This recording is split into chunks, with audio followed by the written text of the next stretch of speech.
Here is every wager I placed at UFC Houston. Let's jump right into the main event. Sean Strickland taking on Anthony Hernandez. What wager do I have on this fight? Well, I can't imagine myself parlaying Anthony Hernandez as a -270 favorite against Strickland. I'm not betting his sub prop either. I don't think he's finer than the sub on Strickland. Strickland is hard to keep down and control, and that is Anthony Hernandez's game. So if Hernandez cannot keep Strickland down and control him at will, Strickland, I think, is going to put on a masterclass performance. He's going to turn back the clock, prime Sean Strickland in this fight. As it goes on, it's going to be Strickland's fight to lose. Anthony Hernandez, I think, needs to secure a submission in the first 3 rounds in order to win this. Not saying Hernandez has bad cardio, but usually he does well as the hammer, not as the nail. I think Strickland is going to turn Hernandez into the nail in this matchup, and the odds are simply insane.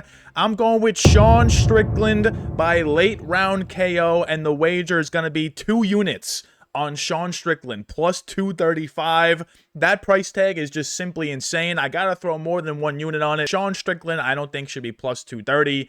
Give me him for 2 units. Now that the main event is out of the way, let's go over every fight that I'm not going to be wagering on for various reasons, starting with Carly Judas taking on Juliana Miller. I think Carly Judas sparks Juliana Miller in the first 2 rounds. However, her KO prop is minus money, and I feel like wagering on a woman to win by KO at minus money is just not a recipe for long-term wagering success. Juliana Miller by sub plus 2,000. I might put $1 on that untracked, but not interested in this one. Nora Cornole taking on Jocelyn Edwards. All right, so you might notice a trend here. I'm not wagering on either of the women's fights on this card. It makes sense. They're both chalky favorites, and I think both chalky favorites win. I think Judas wins by knockout. I think Jocelyn wins by decision. Wouldn't be surprised to see Jocelyn secure the sub plus 800, but I don't really feel like throwing a long shot wager. There's a lot of fights on this card that I have wagers on, and not going to overextend myself on the women. Also, John Paul Abasniani taking on Phil Rowe. We have John Paul, UFC debut against Phil Rowe, UFC veteran. Usually in these spots, you take the UFC veteran, but Phil Rowe is just untrustworthy at this point in his career. He finds new ways to lose. John Paul is going to have lots of takedown success. If he gets it to the mat, he can possibly submit Phil Rowe. Phil Rowe also just missed weight. Not sure if he's taking things seriously. I think John Paul wins by decision or submission, but not super confident to actually hazard a wager on it. And also, Ode Osbourne taking on Alibia Diris. Now, I see everyone and their grandma on Ode Osbourne. I'm on Alibia Diris. I think Alibia Diris can have takedown success in this fight. I think he can match the power and striking of Ode Osbourne in this fight. We've seen Osbourne clipped and knocked out at the flyweight level in the past. He's 1-7 in his last 8. So, a fighter like that, 13-9, cannot trust. Alibi's 10-1. He hasn't been tested truly, but I don't think Ode Osbourne's going to give him something he's never seen before. I'm going with Alibi, but not super confident in that one either. We're also skipping Dan Ige taking on Melky Costa. Listen, I think Melky Costa is way better at MMA than Dan Ige at this point in their respective careers. Melky Costa is going up. Dan Ige is kind of middling. Dan Ige is coming off the worst performance of his career against Patricio Pitbull, so Melky might look like a -2,000 favorite in this fight. Even after he just knocked out Morgan Charrier in round 1. That was a great win as well. I love Melky in this spot. However, I just can't get out of my head that there's a chance that Dan Ige just sparks him in round 3. I just can't get it out of my head. Melky Costa notoriously slows down as the fight progresses. Every single one of his fights, if it gets to decision or it gets to round 3, he's not putting up lots of volume in round 3. And Dan Ige, if he gets into the pocket and throws a check hook at Melky, we've seen Melky get knocked out before. We've seen him crumble to big power. So Dan Ige has a shot to win, but I think Melky wins. Not confident enough for a wager. Let's get into what we're actually throwing money on. First fight we're throwing money on is Ante Delija taking on Sergey Spivak. And in this one, I just don't see a path to victory for Spivak. Maybe he can control Delija against the cage. Maybe he can get a takedown, but if he gets to the ground, I think Delia's getting back up. I just don't think Delia is going to give Spivak an opportunity to get the takedown. So I'm going with Ante Delija by KO. That is the pick, and that's also the wager. 0.84 units on Delija KO plus 120. That is his main path to victory. Delija round 1 KO. If Delija does not find the round 1 KO, something has gone horribly wrong. that means that Delija didn't just march forward and throw big volume at Spivak. That means Delia's playing some type of weird range game with Spivak. I think Delija just goes out there, starts firing, and finds a knockout on Spivak very early. I'm willing to wager on it as well. Next fight we got to wager on is Ramiz Brahimaj taking on Punahele Soriano. It just seems like this is a complete setup for Ramiz to find another submission victory. So I'm going with 0.5 units on Ramiz sub plus 175. Punahele Soriano is a wrestler with power. I think he's going to mix in takedowns in this fight. And Ramiz, guys that mix in takedowns against him, he more often than not finds the sub. I also just can't get out of my mind that Puna got submitted by Dustin Stoltzfus in round 2 after he gassed out. And Ramiz has been taking advantage lately of fighters that are wrestlers that gas out as the fight goes on. So give me Ramiz. I'm going with this sub prop, 0.5 units, plus 175. I went with the sub rather than the money line because I don't think Ramiz wins if he doesn't find the sub. So let's go Ramiz. Next fight we got to wager on is Chidi Bang Njokuani taking on Carlos Leal. And in this one, I don't think Carlos Leal, number 1, is that good. Number 2, I think he's off the PEDs that he was on when he was in the PFL. And number 3, he just got knocked out by Muslim Salikov.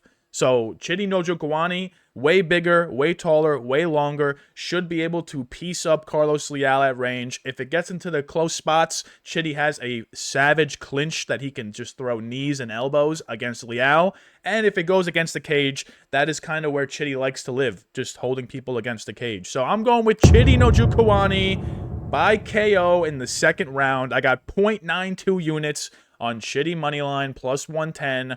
Listen, Carlos Leal, if he goes out there like he did against Muslim Salikov and throws caution to the wind and just starts firing, yes, that is a great path to victory. He can also mix in takedowns, but I think he'll gas out rather quickly if he does that. So Carlos Leal, outside of just sprinting forward and knocking out Chidi, I think Chidi has every other way to win, so give me Chidi. Next fight we got to wager on is Zach Reese taking on Michel Pereira, and it is 2026. Michel Pereira's on a 3-fight losing streak. He just got knocked out by Kyle Dawkins.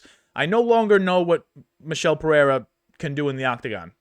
He's not going to press forward anymore. He just got starched for doing that. He doesn't really mix in takedowns. It's also in Houston. Zach Reese is from Houston. This is opening the main card. Feels like a setup fight for Zach Reese to get a W. I understand Michel Pereira has fought the way better level of competition, but I just cannot trust him as a favorite against anyone. And Zach Reese is an explosive dynamo. I understand he's very chinny, but he will throw with power, and if it gets to the mat, he has insane submission ability. So I'm going with Zach Reese, another underdog selection.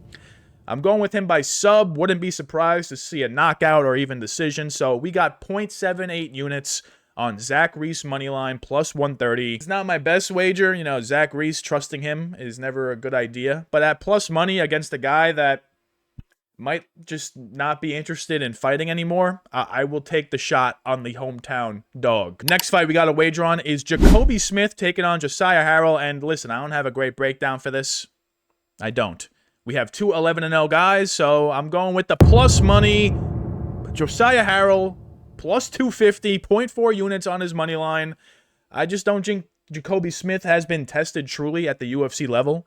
Nico Price brought him to round 2, which was kind of embarrassing. Josiah Harrell, I think, is pretty good as a prospect. That's the end of the story. I think this is going to end in like some weird split decision.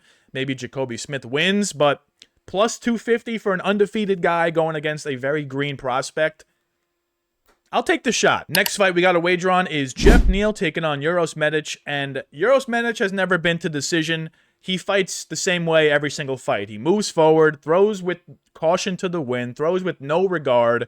And Jeff Neal is going to have to knock out Medic in the first round to win this fight. Jeff Neal, I don't know though. All right, he is looking dicey on the scales, but Jeff Neal's style is kind of plotty.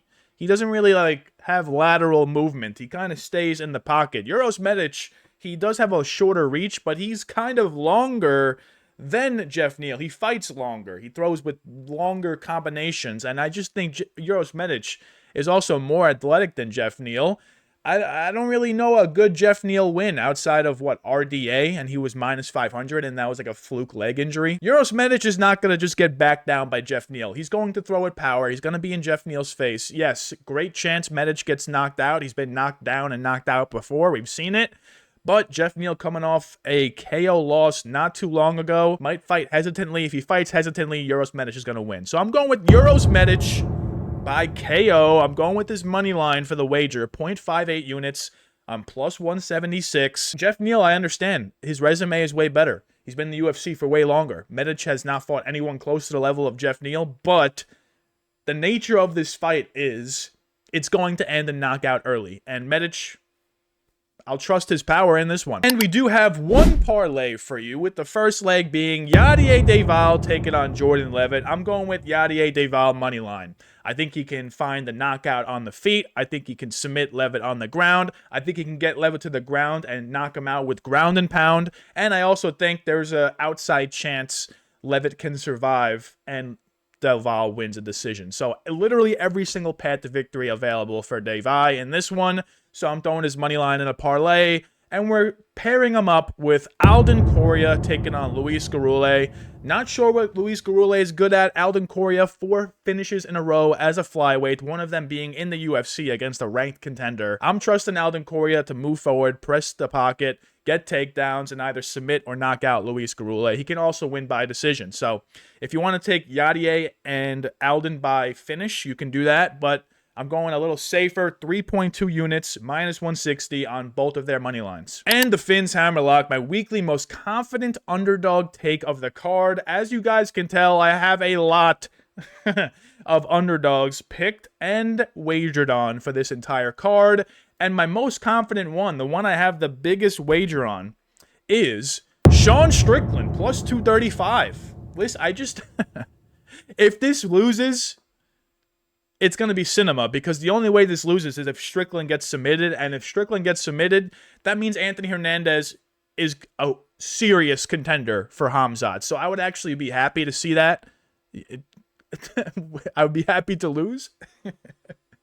But if Strickland wins this one, he's a good matchup for Khamzat as well. That means he survived the takedown onslaught from Fluffy, and honestly, he's probably going to give Khamzat the best run for his money if he were to win this fight. So I'm going with Strickland. The price tag makes no sense. I guess I'll be proven wrong when Fluffy finds the round 1 sub. We'll see, I guess. And here's an insane long shot parlay. This is a lot of takes that I think are pretty good for the card. They're all plus money, I believe. So let's just dive into it. We got 6 legs. First leg is under 1.5 in the Jordan Levitt Del Valle fight. And this basically means I think Del Valle is going to finish him in round 1. So, Ramiz Brahimaj by sub. I already have a wager on him. Why not throw him in the parlay? Alden Coria by finish. Don't think Luis Garule is that good. And Alden Coria has 4 finishes in a row. Alibi Adiris by KO or decision. I see everyone taking Alibi by sub. He only has 1 career sub, and it was his first ever fight. He prefers to keep it standing, so I doubt he actually finds a sub or even commits to a takedown, to be honest. Zach Reese money line. We're going with the hometown Houston dog, Zach Reese. And we're going to finish this parlay off with Sean Strickland, plus 235. If Sean Strickland loses, that would be upsetting, because that means we got all the way to the last leg, and then we lose the parlay, we lose the 2-unit wager, we lose the lock.